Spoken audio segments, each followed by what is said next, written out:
తరం నాయకుడు కానీ పరిచయం లేనటువంటి వ్యక్తి ఎవరైనా ఈ జిల్లాలో ఉన్నారంటే అన్నారాయణ. ఒక లెజెండ్ ఈ జిల్లాలో అన్నారాయణ. వివాద రహితుడు. జమీందారీ కుటుంబంలో జన్మించి ఆయన వ్యక్తిత్వాన్ని మనంతా కూడా ప్రజలు స్మరించుకోవాలి.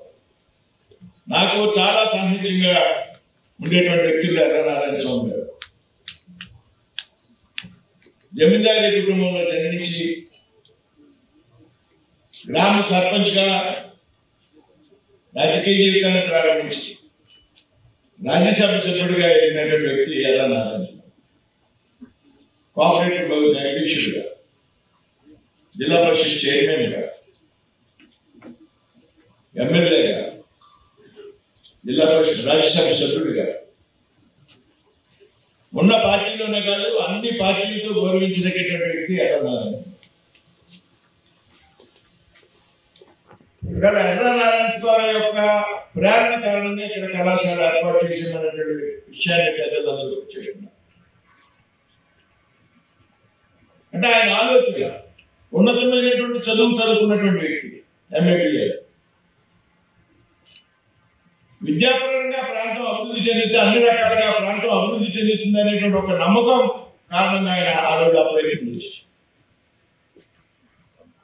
ఈ తాజాపల్లిగూడెం పరిసర ప్రాంతాల్లో ఏదైతే ఉందో ఈ ప్రాంతంలో ప్రజలకు సాంకేతిక టెక్నికల్ ఎడ్యుకేషన్ అందించాలి అనేటువంటి ఆలోచనతో అగ్రికల్చర్ ఇంజనీరింగ్ కాలేజీ ఉపయోగం ఏడుగా ఉన్నాయి.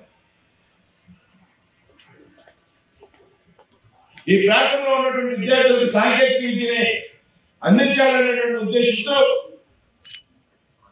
ఇప్పుడు ఉన్నటువంటి ఆదివేశాల సంఘాన్ని పిలిచి ఈ విధమైనటువంటి ప్రతిపాదన చేయడం, వారు దానికి అనుగుణంగా ఈ 18 మంది ఎవరైతే సభ్యులు ఉన్నారో వారంతా కూడా ఈ కళాశాలను ప్రారంభించేటువంటి సంగతి చెప్తున్నారు. మరిన్ని వీడియోస్ కోసం ఛానల్ ని సబ్స్క్రైబ్ చేయండి. లేటెస్ట్ అప్డేట్స్ కోసం వాట్సాప్ ఛానల్ ని ఫాలో అవ్వండి. ఆ లింక్ డిస్క్రిప్షన్ లో ఉంది.